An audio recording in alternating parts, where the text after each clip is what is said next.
Hello everyone, welcome to my channel one start to success. तो आप लोग के लिए एक और नई क्लास लेकर हम आ चुके हैं यहाँ पे। ये हमारा सेकंड क्लास है आपका, ठीक है।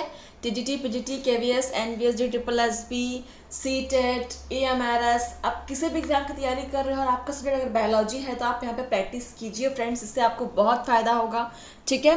हमने एक फर्स्ट क्लास भी कराया हुआ है इससे पहले, आज हमारा सेकंड क्लास है और बहुत बेसिक से हमने स्टार्ट किया हुआ है बायोलॉजी के क्वेश्चंस, ठीक है। देखिए आपका पहला क्वेश्चन क्या है, आज का सेशन को स्टार्ट करते हैं। और पहला क्वेश्चन देखिए, नीलहरित शैवाल को किस जगत में रखा गया है। सो ऑप्शन है आपके मोनेरा में, प्रोटिस्टा में, कवक में या प्लांटी में। और ये आपका यूपी CPMT 2010 में आया हुआ है क्वेश्चन, ठीक है। क्वेश्चन को नोट करेंगे सबसे पहले आप, देन आंसर करेंगे, ठीक है। चलिए, और अगर आप पहली बार हमारे क्लास में जुड़ रहे हैं तो आप क्लास सब्सक्राइब कर लीजिएगा, इससे आपको डेली क्लास नोटिफिकेशन मिलते रहेंगे, प्लस आप डेली भी क्लास रन कर सकते हो, ठीक है। तो देखिए क्या क्वेश्चन है और आंसर कीजिए पहले क्वेश्चन का। चलिए, नोट कर लिया सभी ने क्वेश्चन को, नीलहरित शैवाल को किस जगत में रखा गया है, आंसर करेंगे। बहुत इजी है, मोनेरा में रखा गया है। हमारा पहला जगत, 5 जगत वर्गीकरण जिसको RH व्हिटेकर ने दिया था, ठीक है, उन्होंने किसमें रखा था, नीलहरित शैवाल को मोनेरा में। Option first is correct. Question number देखिए अगला हमारा 24, मृत व सड़ी गली वस्तुओं में पोषण प्राप्त करने वाले जीव को कहते हैं। ऑप्शन है स्वपोषित, परजीवी, प्राणीसम या मृतपोष। ये भी आपका यूपी CPMT 2010 में पूछा गया है और बहुत ही सिंपल और इजी क्वेश्चन है, आप देख सकते हैं। हम धीरे धीरे ऐसे ही आप लोग के लिए इजी से हार्ड लेवल के क्वेश्चंस लेकर आएंगे। पहले के आपको 5-6 क्लास थोड़े से आपको इजी ही लगने वाले हैं, फिर 5-6 क्लास के बाद आपको थोड़े से लेवल आपको लगेगा कि हाँ डिफिकल्टी लेवल बढ़ाया जा रहा है। चलिए, नोट कर लिया सभी ने क्वेश्चन को। तो मृत व सड़ी गली वस्तुओं में पोषण प्राप्त करने वाले जीव को हम क्या कहते हैं, मृतपोषी कहते हैं, ठीक है, मृतपोषी। Option D is correct. Question number देखिए अगला हमारा क्या है, क्वेश्चन नंबर 25 है, जीवधारी जो जगत मोनेरा में सम्मिलित किए गए हैं वे होते हैं। तो ऐसे जीवधारी जिनको जगत मोनेरा में सम्मिलित किया गया है वो कैसे होते हैं। ऑप्शन है संकोशिकीय, एक कोशिकीय, एक केंद्रीय या बिना एक निश्चित केंद्रक के। तो कैसे होते हैं जिनको मोनेरा में सम्मिलित किया गया है, वे जीव कैसे होते हैं, नोट करेंगे क्वेश्चन।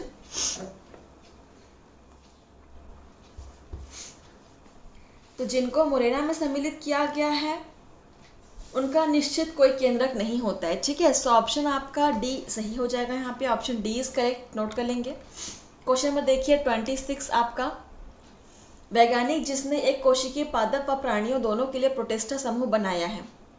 तो ऐसे कौन से वैज्ञानिक है जिन्होंने पादप और प्राणियों दोनों के लिए प्रोटिस्टा समूह बनाया है। ऑप्शन है हैकल, पास्चर, कॉच या लिस्टर। क्वेश्चन को पढ़ के समझिए वो बोलना क्या चाह रहा है, कि ऐसा वैज्ञानिक कौन है जिसने एक कोशिकीय पादप और प्राणी, ठीक है, ध्यान देंगे शब्दों पर, कि वो एक कोशिकीय पादप और प्राणियों को प्रोटिस्टा जीव में रखा था। कौन सा वो वैज्ञानिक है, एक कोशी भी होंगे और प्लस वो प्लांट भी होंगे और एनिमल भी होंगे, ठीक है।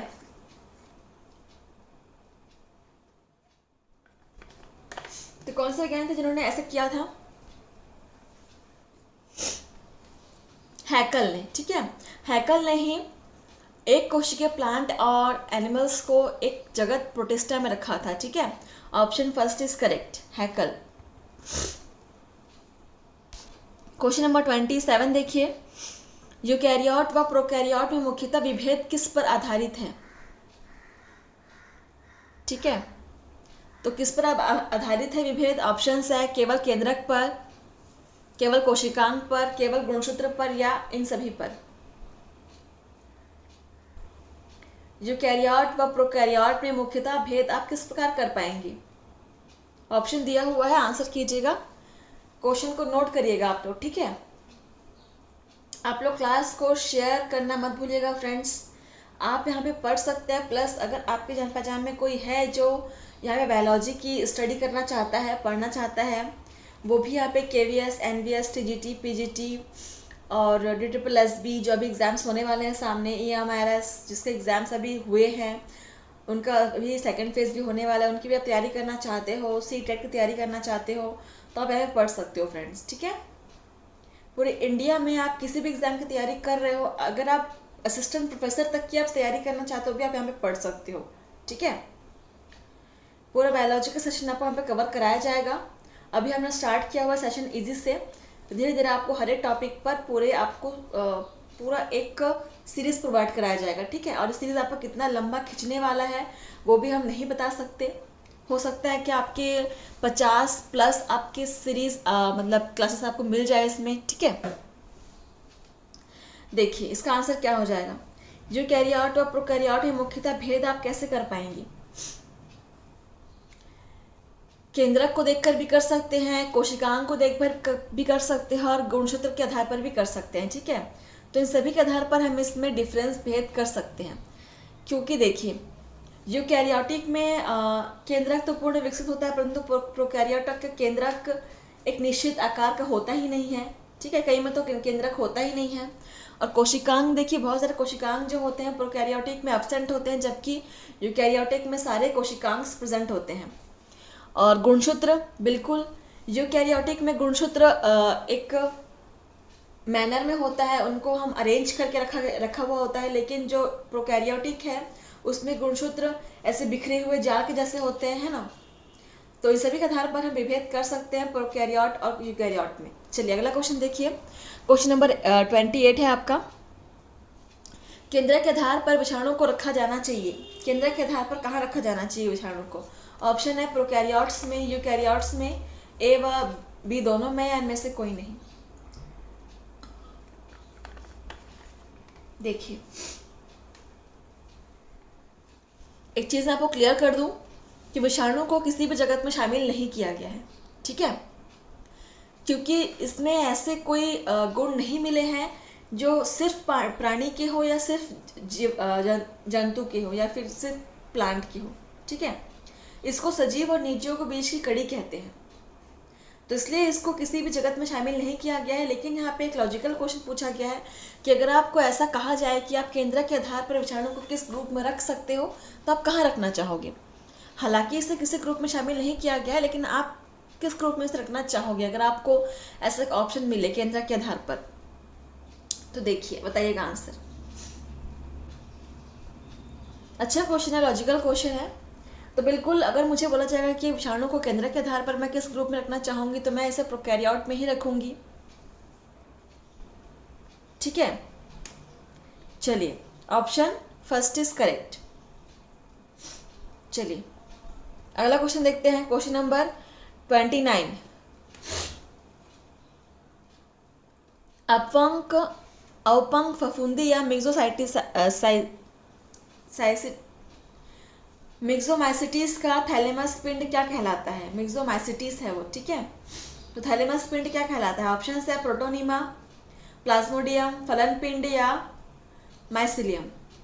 अपंग फफूंदी मिक्सोमाइसिटीज का थैलेमस पिंड क्या कहलाता है? और ये क्वेश्चंस भी आपका CBSE AIPMT 2010 में पूछा गया है। नोट करेंगे क्वेश्चन नंबर 29 को और आंसर कीजिएगा। अपंग फफूंदी मिक्सोमाइसिटीज का थैलेमस पिंड क्या कहलाता है?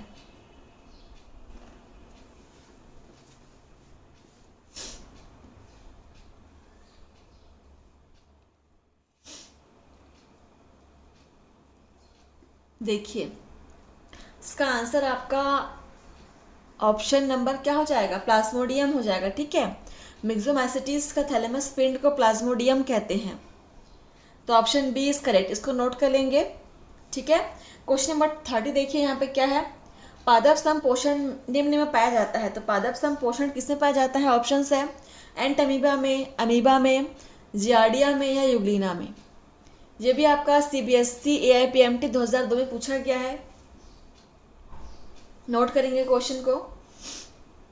पादप संपोषण निम्न में पाया जाता है,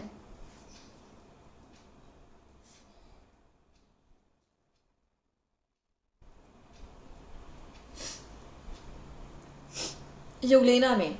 ऑप्शन डी इज करेक्ट। ठीक है, चलिए तो देखते हैं अगला क्वेश्चन क्या है। 31 नंबर, प्रोकैरियोटिक में अनुवांशिक पदार्थ होता है। ऑप्शन है आपके रैखिक डीएनए प्लस हिस्टोन्स, वृत्ताकार प्लस हिस्टोन्स, रैखिक डीएनए प्लस हिस्टोन्स का भाव, वृत्ताकार डीएनए प्लस हिस्टोन्स का भाव। तो कैसा डीएनए होता है आपके प्रोकैरियोटिक में, और ये आपका एम्स 2005 में पूछा गया है क्वेश्चन। ठीक है, जो भी क्वेश्चन यहाँ पे प्रीवियस ईयर क्वेश्चन है उनको मेंशन किया हुआ है, कौन से एग्जाम में आया हुआ है, कौन से सन में आया हुआ है। चलिए आंसर करेंगे इसका। 31 क्वेश्चन नंबर, प्रोकैरियोटिक में अनुवांशिक पदार्थ कैसा होता है।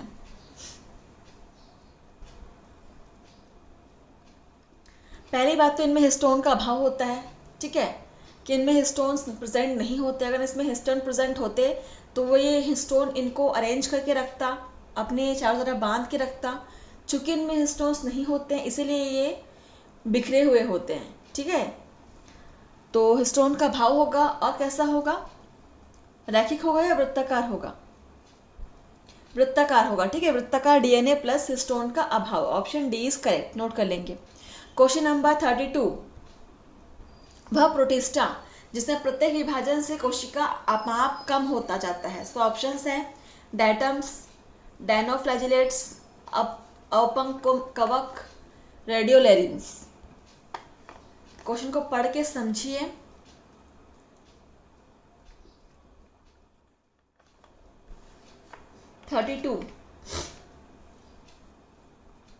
वह प्रोटिस्टा जिसमें प्रत्येक विभाजन से कोशिका का अमाप कम होता जाता है। जितना वो विभाजित होगा उतना ही उसका अमाप कम होगा, दिया हुआ है यहाँ पे। तो क्या है वो, और प्लस और प्रोटिस्टा में से बिलोंग करता है। ठीक है, प्रोटिस्टा का वो जीव है। आंसर करेंगे।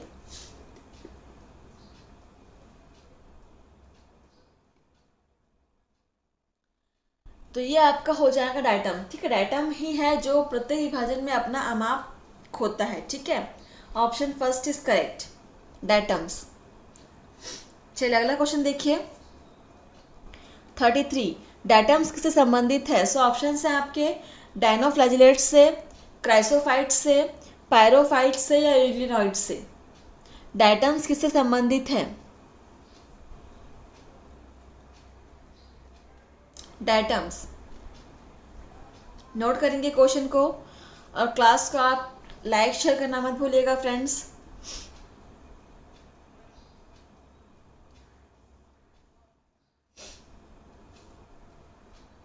तो देखिए इसका आंसर क्या होगा। डायटम्स जो होते हैं वो क्राइसोफाइट्स से बिलोंग करते हैं। ठीक है, क्राइसोफाइट्स से वो संबंधित होते हैं। So option B is correct, diatoms chrysophytes, option B.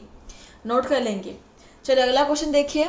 34, protista में सम्मिलित किए गए हैं। ऑप्शंस है एक कोशिकीय प्रोकैरियोट्स, एक कोशिकीय यूकैरियोट्स, बैक्टीरियोफेज या नीलहरी शैवाल। तो मोनेरा के बाद क्या आता है, सेकंड जगत जो है आपका प्रोटिस्टा आता है। तो प्रोटिस्टा में किन जीवों को शामिल किया गया है बताएंगे आप। नोट करिए क्वेश्चन को। प्रोटिस्टा में एक कोशिकीय तो होते ही हैं, प्लस कैसे होते हैं वो, यूकैरियोटिक होते हैं। ठीक है, यूकैरियोट्स होते हैं। ऑप्शन बी इज करेक्ट, एक कोशिकीय और यूकैरियोट। और अगर मोनेरा की बात करेगा तो एक कोशिकीय प्रोकैरियोट होंगे। ठीक है, चलिए क्वेश्चन नंबर 35 देखिए। पृथ्वी पर होने वाले प्रकाश संश्लेषण का कितना भाग प्रकाश संश्लेषी प्रोटिस्ट द्वारा किया जाता है। तो ऑप्शन है 70%, 80%, 85% एंड 95%। बोल रहा है कि पृथ्वी पर जो प्रकाश संश्लेषण होता है उसका कितना परसेंट भाग केवल प्रोटिस्टा के द्वारा होता है, मतलब प्रोटिस्टा के जीव करते हैं। कितना परसेंटेज प्रकाश संश्लेषण केवल प्रोटिस्टा के जीव करते हैं।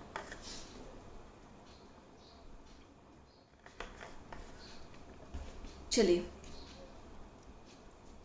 नोट किया क्वेश्चन को।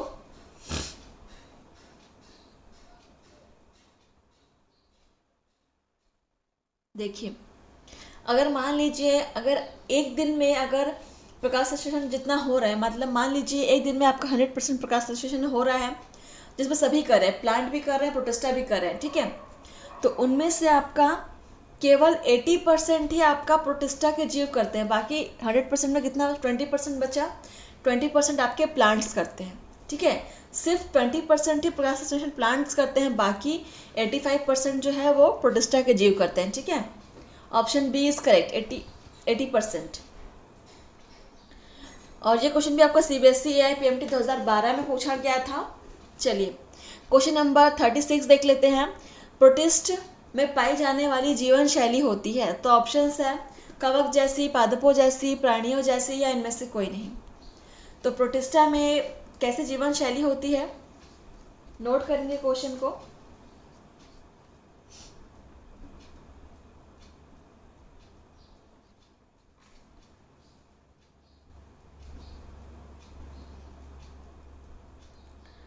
सो देखिए इसका आंसर, प्रोटिस्टा में पाई जाने वाली जीवन शैली कैसी होती है, इनमें से कोई भी नहीं होती। ठीक है, ऑप्शन डी इज करेक्ट, इनमें से कोई नहीं।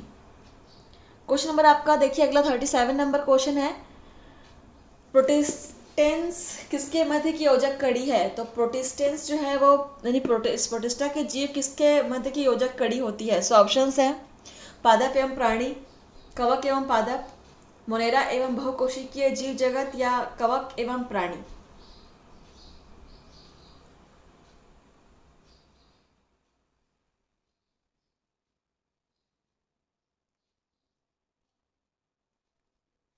तो नोट करिए सभी ने इसका आंसर।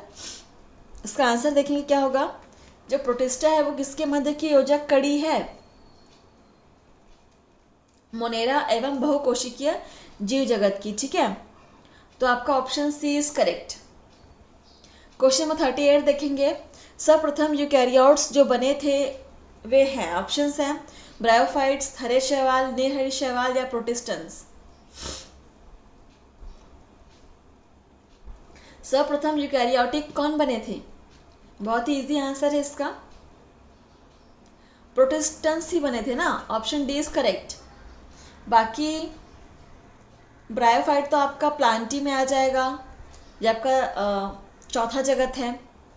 हरे शैवाल भी आपके प्लांट जगत में आ जाएंगे, नीलहरी शैवाल आपका मोनेरा में आ जाएगा। ठीक है, देखिए अगला क्वेश्चन क्या है, 39 नंबर क्वेश्चन आपका, प्रोटिस्टा में भक्ष पोषी या फैगोट्रॉफिक पोषण किसमें मिलता है। ऑप्शंस है प्रोटोजोआन प्रोटिस्टस में, कुछ राइनोफ्लैजिलेट्स में, कुछ युग्निलॉइड्स में, युग्निनॉइड्स में, या इन सभी में। तो प्रोटिस्टा जिसमें फैगोट्रॉफिक पोषण मिलता है वो कौन है। तो आज हमने प्रोटिस्टा के बारे में बहुत सारे क्वेश्चंस किए हुए हैं। देखिए आपको प्रोटिस्टा जगत से आपके कितने सारे क्वेश्चंस बन रहे हैं। ठीक है, तो प्रोटिस्टा जगत के बारे में हमने इतने सारे क्वेश्चंस किए हैं, आगे और भी करेंगे फ्रेंड्स। तो इसका आंसर क्या होगा, प्रोटिस्टा में फैगोट्रॉफिक पोषण किसमें मिलता है, इन सभी में मिलता है। ठीक है, क्योंकि ये सभी आपके प्रोटिस्टा जगत के अंतर्गत ही आते हैं। तो option D is correct. Question number 40 देखिए, और आज का लास्ट क्वेश्चन है, मानव आंत में कौन सा विटामिन जीवाणु द्वारा संश्लेषित होता है। सो ऑप्शंस है vitamin A, vitamin B, vitamin C, या विटामिन के। तो मानव आंत में कौन सा ऐसा विटामिन है जो जीवाणु द्वारा संश्लेषित होता है या बनाया जाता है। चलिए, विटामिन सी तो नहीं होगा, कि विटामिन सी आपको सिट्रस प्लांट से, फिर खट्टे फलों से प्राप्त होता है, हम प्राप्त करते हैं। और विटामिन ए जो है वो आपका तो गाजर वगैरह से आपको प्राप्त होता है। विटामिन बी या विटामिन के, तो किससे संश्लेषित करता है जीवाणु मानव आंत में, विटामिन के को। ठीक है, ऑप्शन डी इज करेक्ट। तो सेशन आपका यहीं पर समाप्त हुआ। आपने कितने आंसर सॉल्व किए हैं, आपके कितने आंसर सही हो रहे हैं, मुझे कमेंट में बताएंगे फ्रेंड्स। और मिलता है नए सेशन में। ऐसे आप लोग क्लास अटेंड करते रहिए, पढ़ते रहिए। ठीक है, बायोलॉजी की बहुत ही महत्वपूर्ण क्लास सीरीज हमने स्टार्ट की हुई है। तो थैंक यू फ्रेंड्स, मिलते हैं नए सेशन में। धन्यवाद।